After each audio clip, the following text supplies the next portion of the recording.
কিছুদিন আগেই উন্মোচিত হয়েছে ফিফা বিশ্বকাপের মাস্কাট। এবার সবার সামনে আনা হলো বিশ্বকাপের বল। বলটির নাম দেওয়া হয়েছে ট্রায়ন্ডা, যার অর্থ দাঁড়ায় ৩ ঢেউ। বলটি বানিয়েছে বিশ্বখ্যাত ক্রীড়া সামগ্রী প্রস্তুতকারী প্রতিষ্ঠান অ্যাডিডাস। বিশ্বকাপে ১৫তম বারের মতো বল সরবরাহ করেছে প্রতিষ্ঠানটি। ২০২৬ বিশ্বকাপের আয়োজক ৩ দেশ। সেই ৩ আয়োজক দেশ মার্কিন যুক্তরাষ্ট্র, কানাডা এবং মেক্সিকোর থেকে অনুপ্রাণিত হয়ে বলের নকশা করা হয়েছে। ৩ রঙে রাঙানো হয়েছে বলটিকে। ৩ দেশকে শ্রদ্ধা করে লাল, সবুজ ও নীল রঙের সমন্বয় রাখা হয়েছে।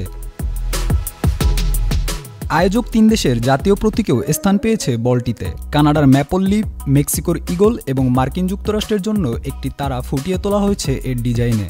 সোনালি রং রাখা হয়েছে বিশ্বকাপের ট্রফির প্রতি শ্রদ্ধা জ্ঞাপন করে। বলটিতে নতুনত্ব হিসেবে কানেক্টেড বল প্রযুক্তি ব্যবহার করেছে অ্যাডিডাস। বলের ভেতরাংশে আছে ৫০০ হার্টজ সেন্সর, যার মাধ্যমে বাস্তব সময়ে তথ্য দেবে ভিডিও অ্যাসিস্ট্যান্ট রেফারি ব্যবস্থাপনার দায়িত্বপ্রাপ্তদের। এই প্রযুক্তির সাহায্যে দ্রুততম সময়ের মধ্যে অফসাইড ধরা যাবে। ফাউল ও হ্যান্ডবলের মতো বিতর্কিত পরিস্থিতিও শনাক্ত করা যাবে অল্প সময়ের মধ্যে। যুক্তরাষ্ট্রের ব্রুকলিন ব্রিজ পার্কে জমকালো আয়োজনে বৃহস্পতিবার রাতে উন্মোচন করা হয় বলটি। এ সময় উপস্থিত ছিলেন ফিফা সভাপতি জিয়ান্নি ইনফান্তিনো।